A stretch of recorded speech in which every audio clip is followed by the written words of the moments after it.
Dito sa video na ito, i-discuss ko naman yung mga registered nurses at kung paano sila makakapag-build ng property portfolio.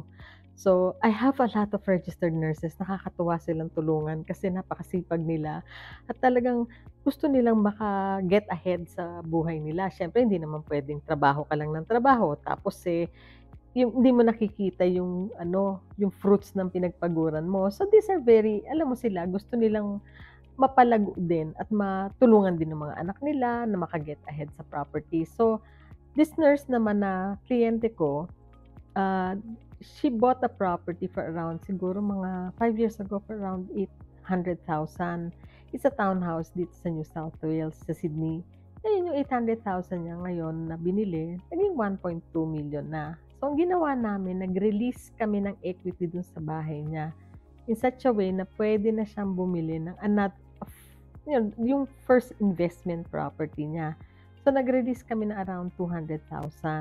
Tapos yung susunod niyang binili is around actually more than 200,000 yung na-release namin kasi yung binili niyang susunod is around 1 million na eh. Kailangan namin ng 200,000 plus 50,000 for stamp duty. So, dito sa 1.2 nila, naka-release kami ng up to 90% ng halaga ng bahay without paying loan mortgage insurance. Yung palang ang laki na natipid niya kasi registered nurse siya.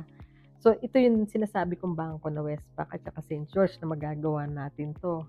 Kaya kung ako kayo, simulan nyo na habang nandiyan pa yung policy ng St. George kasi hindi natin alam kung kailan nila tatanggalin yan. Eventually, pwede rin nilang tanggalin. But at the end of the day, na-release namin yung up to 90% kapag release kami ng 250,000 dito sa existing house niya.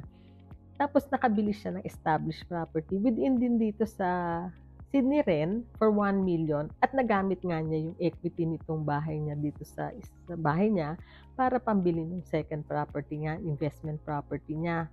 And then of course, actually, kung gugustuhin niya, pwede rin niyang utangin up to 90% ng investment property ng 1 million na halaga. So, 900,000 kaya niya utangin. But of course, at the end of the day, I have to calculate kung kaya ng numero, no? So, actually, hindi mo naman kailangan mag-release ng mas malaki dito. Kasi kailangan mo lang 100,000 kung 1 million yung purchase mo plus 50,000. So, hindi mo kailangan ng 250,000. Actually, 150,000 magkakasya na. And then, yun yung gagamitin mo pambili ng 90% ng halaga ng bahay plus stamp duty. So, yun yung kagandahan ng registered nurses. Nakakabili sila ng both owner-occupied at saka ng investment property up to 90% of the value of the property na hindi sila magbabayad ng loan mortgage insurance and where they're saving thousands of dollars already. Now, if you want to find out more, at the end of the day, of course, I have to calculate the numbers, depende sa kinikita mo. Ang nakakatuwa pa sa policy na to, pwedeng yung isa lang sa couple ang registered nurse, the other couple, hindi kailangan nandun din sa healthcare industry, pwedeng iba ang trabaho. Basta isa sa kanila, registered nurse, and they will qualify for this 90% no LMI. There's also another parameter which is, of course, dapat ang kinikita ng registered nurse is $90,000 minimum. So you cannot go below that. Otherwise, hindi mo makukuha tong policy na to ng dalawang bangkong to. Now, if you want to find out more, lalo na kung registered nurse ka, please give me a call. I've been helping a lot of registered nurses. Yan ang aking favorite na mga clients.